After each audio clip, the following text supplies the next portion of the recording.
Capítulo 18. Não me interessa ser conquistada, não me interessa seduzir ou sair ou que me mintam, o que normalmente acontece. Gosto de escolher. É por isso que gosto de ir a festas, porque essas porcarias chatas já estão todas tratadas. Ninguém vai a uma festa à procura de uma alma gêmea para se entreolharem e se verem refletidos nos olhos um do outro.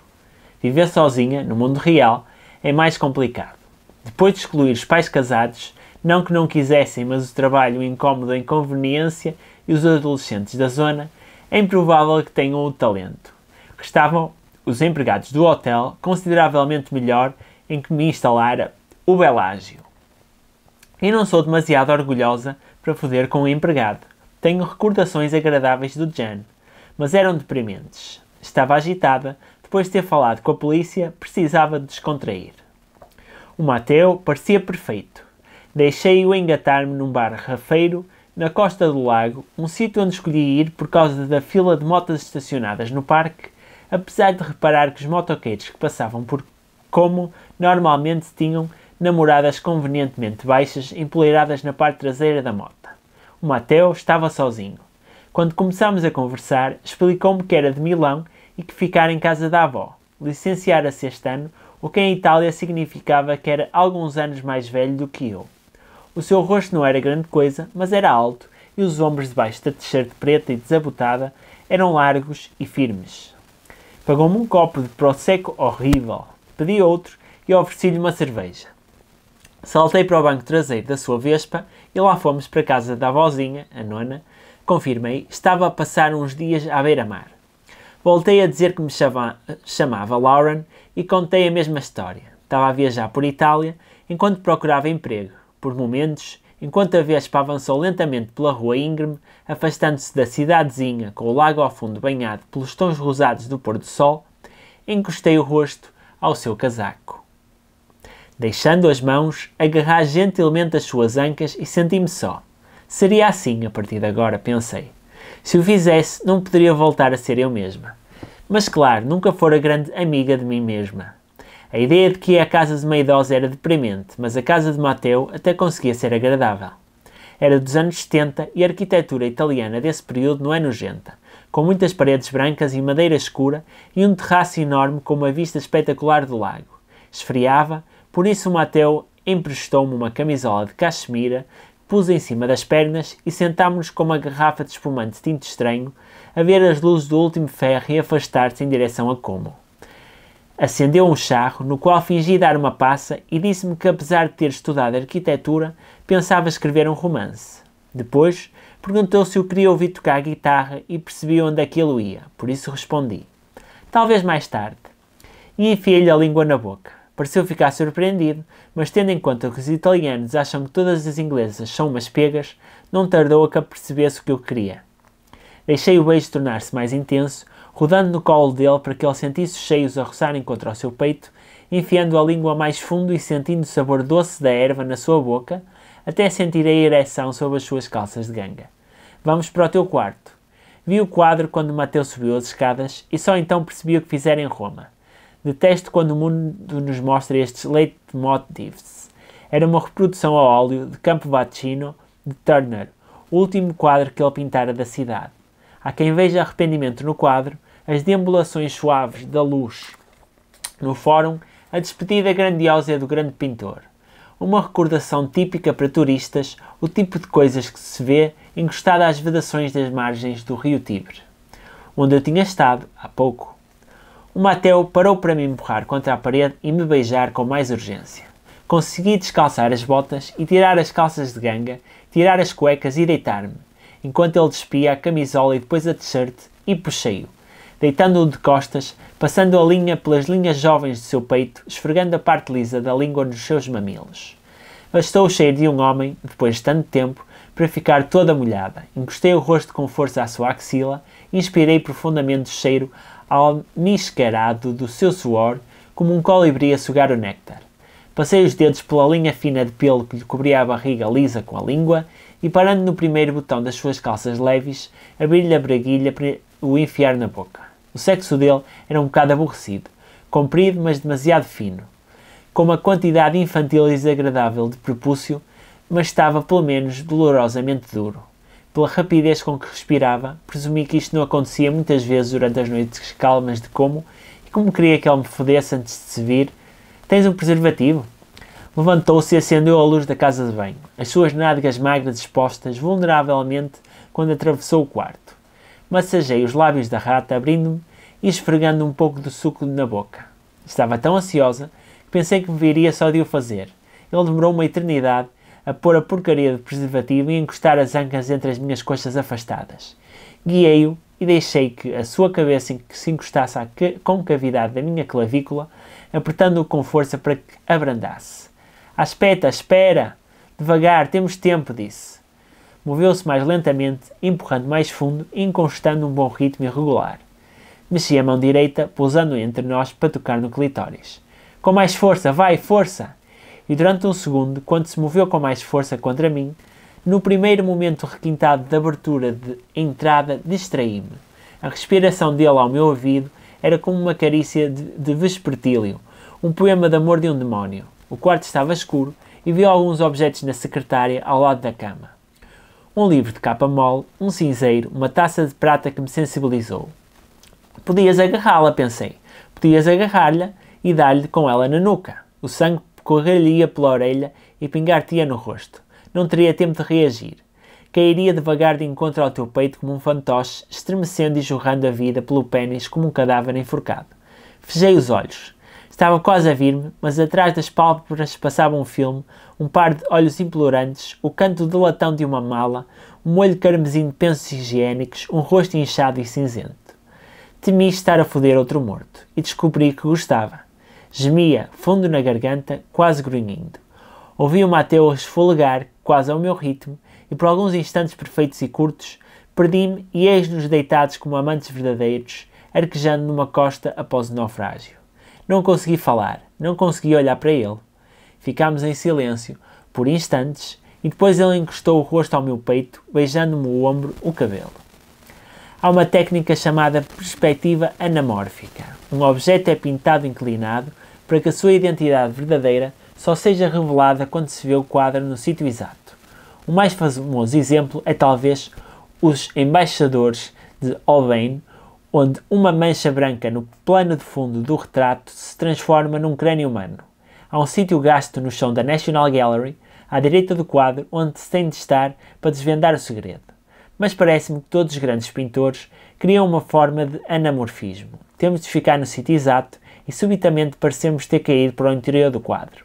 Existimos brevemente em dois estados, no interior e no exterior. É um truque quântico. Nenhum dos estados pode existir separado do outro e, portanto, ali estava eu em Roma, na cama de Mateu deitada.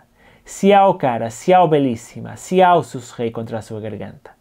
Tentei soar terna, passando-lhe levemente a mão pelo cabelo. A culpa não era do Mateu, ele era terno o suficiente.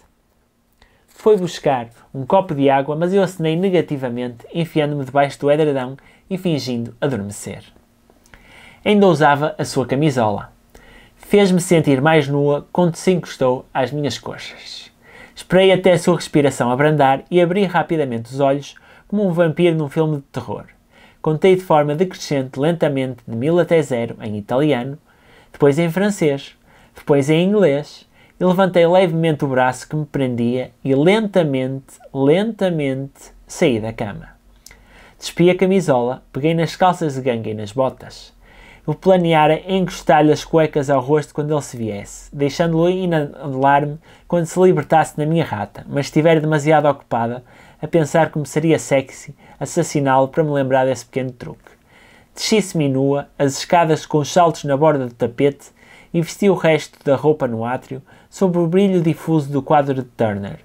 Vi as luzes Bellagio ao fundo e desci a passo rápido. Deixara a chave do quarto na recepção do hotel. O Mateu não me perguntara onde eu estava alojada. Mesmo que me quisesse encontrar, já teria partido quando ele acordasse. Seria assim, disse a mim mesma. Agora era assim. Estivera exausto, o meu cérebro pregara-me uma partida, um sonho technicolor de cansaço e ansiedade. Nada mais. Não tinha com que me preocupar. A lua não se via, era tarde e eu sabia que não dormiria. Faria as malas, pagaria a conta e chamaria um táxi às 5 da manhã para me levar para a estação, contornando o lago. Teria de ser mais forte do que nunca. Faltavam apenas alguns dias, mais nada. O Mateu fora um erro, pensei irritada. Era o quê? Uma viciada? Teria tempo para isso, muito mais tempo. Só a coisa seguinte e a seguinte e a seguinte, até feito o que tinha a fazer em Genebra. Capítulo 19. Por volta de 1612, em Roma, Artemisia Gentileschi fez um desenho pequeno de Danae, a princesa de Argos, com quem Zeus fez amor disfarçado de chuva dourada. Foi uma escolha surpreendente para uma aprendiz que era escoltada de perto sempre que saía de casa do pai. A Danae de Artemisia não seria considerada muito bela. Pelos padrões modernos, era demasiado pálida e tinha uma barriga saliente. Mesmo deitada, mostrando audazmente a nudez, percebe-se a sugestão de um queixo duplo. Eu adorava o desenho porque, ao contrário da maioria das representações desse tema, uma escolha popular para imagens soft porn do século XVII, era espirituoso. Os olhos de Danae estão fechados em êxtase, mas não completamente. Sob o langor das pupilas, avalia olhando astutamente de relance para o número de pepitas de ouro que caem na sua carne submissa. A sua mão direita, enrolada no cabelo laranjado, está apoiada na sua coxa substancial, mas os músculos do seu antebraço estão fletidos e o seu punho está cerrado, agarrando um punhado do saque. Danae troça do Deus que acredita tê-la encantado. Ri-se por dentro das suas pálpebras semicerradas e sábias, de quem vê, do homem que tem de mascarar a sua necessidade para olhar a sua nudez na respeitabilidade do tema clássico. Somos assim, diz Danae. Mesmo quando fazemos de ninfas, tens de nos encher a rata de ouro. Mas não é cruel. O riso da pintora adolescente. Partilha o riso, convidando-nos a ver como somos aleijados e eróticos. Se Danae tivesse um balão de banda desenhada por cima da cabeça, saindo-lhe da boca carnuda, diria: muito bem, grandalhão, quanto pagas? Foi bom pensar nesse desenho, sentada no bar do átrio do Hotel de Verges, em Genebra. Ao contrário das outras cidades europeias, não se tornara numa necrópole em agosto. No interior, o ar-condicionado ronronava discretamente, mas no exterior, sob seu pesado suíço, a cidade continuava a pulsar com o brilho escondido do dinheiro. Lembro-me de ler a biografia de uma acompanhante famosa que disse que a melhor forma de encontrar uma prostituta num hotel elegante era procurar a mulher que usava um fato conservador. Lembro-me das minhas peças de tweed, tristes, há séculos, no Ritz, com a Liane. Obviamente pensei, o destino estivera meramente à espera da altura certa. O fato que usava fora a oferta do Steve e era um investimento que fizera na minha última visita, da coleção pré-outono, um Valentino azul marinho, de La Leve, com um corte suave, mas rigoroso. Sandálias simples e altas de Jimmy Choo, pretas. Cabelo preso, sem joias, manicura e pedicura em bege. Parecia tanto uma banqueira que tinha de ser uma puta. Pedi um copo de Chenin Blanc e olhei em redor. 2 árabes na mesa ao lado, com um ar interessado, um tipo antiquíssimo que parecia um ditador exilado com uma loura implausível, um grupo de mulheres alemãs com computadores portáteis a fitarem-na. Com as frontes franzidas, 2 jovens de calças de ganga e relógios, IWC, a beberem vodka tónico. Não servia. Os gestores de fundos subalternos é que usavam calças de ganga. Eu precisava de alguém que estivesse vestido como eu. Eu precisava de um banqueiro. E fui, com o meu exemplar do The Economist, para o Quirinale para jantar. Pedi foie gras fresco que se lixe. E li por alto um artigo sobre a Coreia do Norte, enquanto esperava que a música do bar ao lado começasse a tocar o house agressivo de que o Eurolix precisava para saber que se está a divertir. Pedi uma mousse ao chocolate com xarope de jasmim, que se lixe. E fui para o bar onde parei de fingir que lia. O bar começava a encher. Estavam 2 mulheres que usavam fatos pretos nos bancos ao lado, a combinação típica loura-morena, mas a julgar pelas mãos demasiado grandes da morena e da linha ligeiramente firme do seu maxilar, pareceu-me que quem ficasse com ela teria uma surpresa. Minutos depois, tinham agarrado 2 homens de fato e não demoraram a beber meia garrafa de champanhe, rindo-se e remexendo no cabelo com madeixas e fingindo-se encantadas por estarem naquele bar bafiante com o DJ Fuleiro e velas que flutuavam em terrinas com gelo, com aqueles homens fascinantemente espirituosos e mais ninguém, enquanto as colegas com mais sorte snifavam coca-relas na Riviera. Esperei 10 minutos e pedi ao porteiro que me chamasse um táxi para me levar ao Leopard Lounge. Lá, pedi bourbon. Ninguém se dava ao trabalho de fingir que o bar não era um mercado de carne. um grupinho de modelos adolescentes e pseudo-famosas que provavelmente faziam catálogos com um acompanhante homossexual que usava calças brancas Dolce e um par de sedutores enteradotes cujo cabelo parecia ter provavelmente rastejado do banco dos seus barcos reles. Mais louras, com implantes de qualidade diferentes, mais colarinhos 10 cm engomados, com mais relógios Rolex, mais dentes branqueados a laser e olhos ausentes. Os dois gestores de fundos, que vira no Burgs, impelidos pela vodka, gritavam e tornavam-se destemidos, com uma rapariga com calças apertadas de couro falso em cada braço. Raparigas por todo lado, fartas de ler a Grácia e dispostas a tudo. Raparigas cheias de esperança de que esta noite talvez acontecesse. Tivesse a oportunidade, um momento para transformar os horrores da madrugada e para os broches maus valerem a pena. Raparigas como eu fora. Genebra é uma cidade pequena, cheia de homens solteiros e ricos, e 2,5% da população dedica-se ao sexo remunerado. Eu não estava muito preocupada com a competição, mas às 11h30 começava a ficar ligeiramente desesperada. Não podia tomar nem mais um bourbon. A lista que fizerem como começar a tocar como discos numa jukebox, dentro da minha cabeça. O Rupert, o Cameron, o Lynn, o Moncada, quanto tempo tinha? Se não conseguisse fazê-lo, teria de levantar tudo o que podia do banco e fugir. Quanto dinheiro poderia levantar legalmente? Não tinha mais do que 2 dias, e a este ritmo teria sorte de conseguir tirar o dinheiro do Osprey e sair da Europa antes de um dos colegas do Da Silva me vir procurar. E foi então, porque às vezes, só às vezes, se fecharmos os olhos e desejarmos intensamente, a vida pode ser como nos filmes, que ele entrou. 50 grisalho, não demasiado bonito, mas lustroso com dinheiro, alianças Savile Row, botões de punho da Bulgari, excelente, num aristocrata e ligeiramente inseguro. Sapatos e relógio impecáveis, especialmente os sapatos. Se havia algo que eu não queria voltar a ver antes que esta viagem pela Europa acabasse, era outro par de mocassins com borlas. Estava sozinho, o que significava que as coisas lhe tinham corrido mal e que viera tomar um copo, ou que as coisas tinham corrido bem e que viera tomar um copo. Seja como for, tomá-lo-ia comigo. Capítulo 20. Só quando estávamos no meu quarto de hotel e eu lhe servi uma bebida sem lhe pedir o dinheiro imediatamente, o Jean Christophe pensou que eu não era uma prostituta. E mesmo depois de passar 15 minutos com o rosto enterrado na minha rata e cerca de 3 a foder-me, à canzana com encorajamento adequadamente orquestral, depois de eu estremecer e tremer levemente nos seus braços, surpreendentemente peludos, não me pareceu que tenha acreditado completamente. Bem, não estava à espera disso, diz ele em francês. Esta é a parte em que eu te digo que costumo ser assim, tão atrevida que simplesmente não consegui resistir? Perguntei, afastando-me e levantando-me nua para ir buscar um copo de água, garantindo que ele olhava bem para mim pela primeira vez. Ora, gosto mesmo de ti, continuei, mas sou adulto e os jogos aborrecem-me. Compreendo. Mas não sou do género cola. Podes ficar se quiseres, respondi, voltando para a cama e tapando-me com o edredão. Ou não.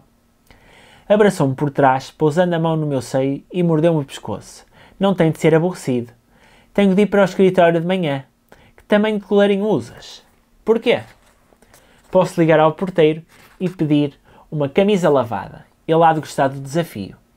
O Jean Christophe ficou, nessa noite e na seguinte. Depois, convidou-me a passar o fim de semana em Courchevel. A estação estava do meu lado, pensei. As esposas não só estavam longe, em vacances, pensei, se a Madame Jean Christophe se divertia com o treinador de ténis em Camp d'Antibes ou se passava fome assiduamente em Biarritz.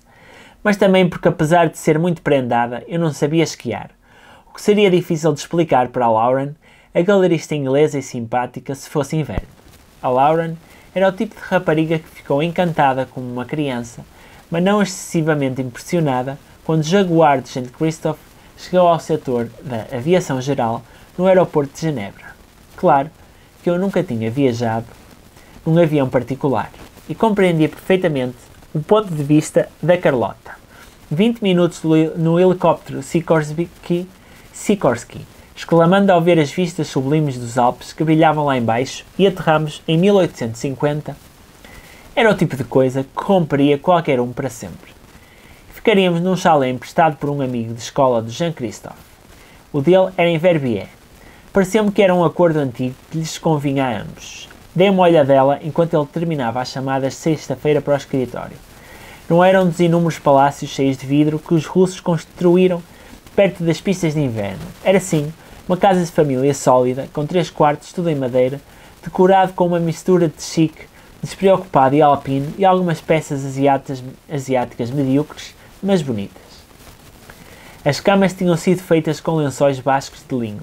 A única peça requintada era um jacuzzi exterior de cedro, no terraço de madeira, com vista para o vale.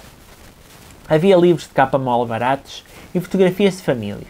Um amigo com a mulher cheia de madeixas e os filhos saudáveis e louros nas encostas do que pareciam ser praias tropicais. A filha devia ser cerca de 10 anos mais nova do que eu. Pensei na vida que teria, na sua escola interna e na roupa e férias, em como seria crescer tão segura, tão protegida. Provavelmente passava os dias a fumar e a queixar-se com as amigas no Facebook da porcaria da vida que tinha. O Jean-Christophe pediu desculpa por não me levar ao La Mangeoire, o restaurante que transformava na discoteca mais cara de Courchevel depois das 10h30, mas eu respondi-lhe encantadoramente que preferia fazer algo mais simples. Mudámos de roupa, vestindo calças de ganga e camisolas de cachemira, e fomos de mãos dadas à cidade, parando num bistrô pequeno, onde o dono claramente reconheceu Monsieur. O Jean-Christophe perguntou educadamente se eu achava a raclette demasiado pesado, e eu respondi educadamente que estava frio o suficiente cá em cima para que fosse delicioso. Cortámos então queijo mole com o que parecia ser um instrumento medieval de tortura. Pusemos as fatias em pedaços finos de presunto e veado fumado e bebemos uma garrafa de vinho da Borgonha. Eu gostava de Jean-Christophe, mas claro, não tão apaixonadamente quanto fingi. Ao contrário do James, era bem educado e conversava bastante, principalmente sobre viagens. Não fazia muitas perguntas, mas fiz questão de mencionar que planeava abrir uma galeria. Quando estávamos a terminar a garrafa, ele estendeu a mão, pôs a minha entre as suas e beijou-a. Mais que tu és belle. Senti vontade de rir. Noutros tempos, seria tudo o que sonhava, um homem mais velho e distinto, um sítio requintado. Mas naquele momento, contava apenas os minutos para o poder pôr no jacuzzi. Demos um passeio, eu comentei a beleza das estrelas, que eram realmente extraordinárias, tangivelmente luminescentes, e apressei-me, entrando para trazer uma garrafa de champanhe e 2 copos e a mexericar nos botões, para que quando fôssemos para o terraço, já estivesse nua dentro da água deliciosamente quente, com o cabelo molhado colado às costas. O Jean-Christophe juntou-se a mim, acendeu um charuto e recostou a cabeça. Ficámos em silêncio durante alguns minutos, bebendo champanhe lentamente e fitando a noite.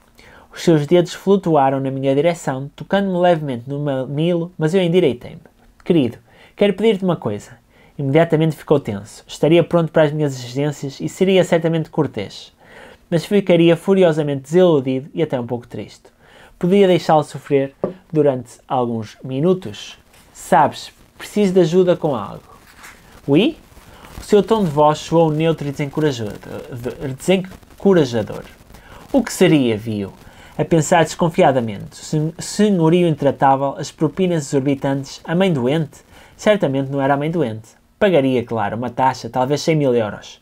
Tu queres pagar-me a mim? Ora, é evidente.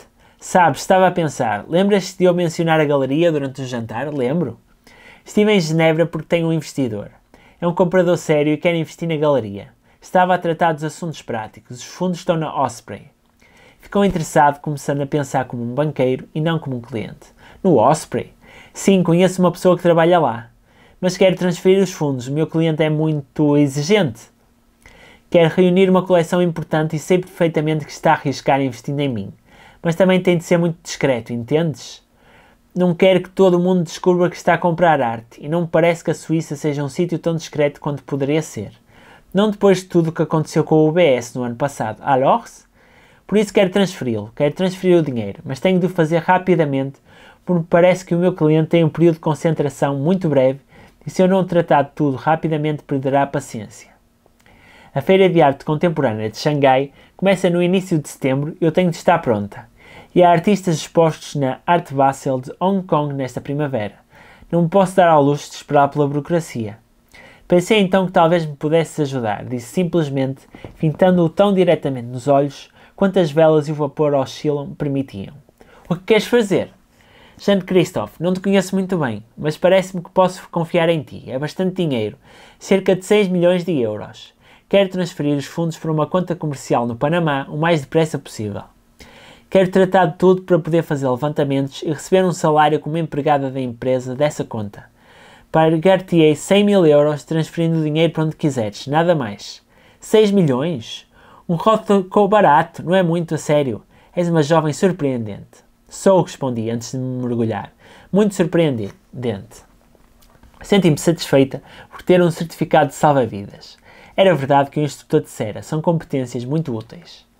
Passei então um fim de semana a trabalhar arduamente e o Jean-Christophe um fim de semana muito relaxante. Voltámos para Genebra de helicóptero na segunda-feira de manhã e fomos de táxi para o edifício do Osprey. Disse ao Jean-Christophe que não queria entrar, mas ele pediu-me que o acompanhasse ou não fechariam a conta. Mas parecia que a bênção dos bilhões do Steve ainda pairava em meu redor como uma fada madrinha. O empregado foi até mais chiconfântico e servil do que o gerente. Dei-lhe os códigos e decidi então deixar os 10 mil onde estavam. Nunca se sabe. Planear enviar algo ao Steve dentro desse preço assim que pudesse e ficaríamos quites. Se a pessoa que o Jean-Christophe conhecia no Osprey ficou surpreendida, não o demonstrou. Mas a Suíça é mesmo assim.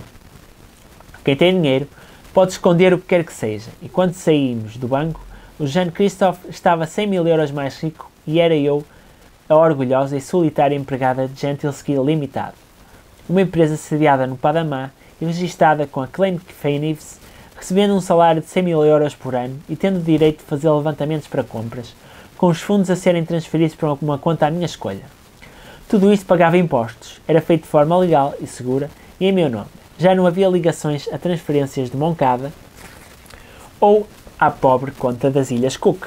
Era demasiado cedo para celebrar com uma bebida, por isso demos um aperto de mão embaraçado nas escadas do banco e eu disse em convicção que entraria em contacto quando voltasse a Genebra, apesar de ambos sabermos que não o faria. O motorista de Jean-Christophe trouxe o carro e eles desapareceram. Apesar de eu ter ficado sensibilizada que ele se tenha virado para olhar para trás pela janela, até contornarem a esquina antes de pegar no telemóvel. Pensei que acharia que fizera dele parvo, e provavelmente achava, apesar de nem todos os parvos serem tão bem pagos em todos os sentidos. Voltei ao Bergs, atravessando as ruas batidas por um chuvisco triste. Parecia ter adquirido uma quantidade surpreendente de coisas, olhando para a pilha de peças dispares na sala de bagagem.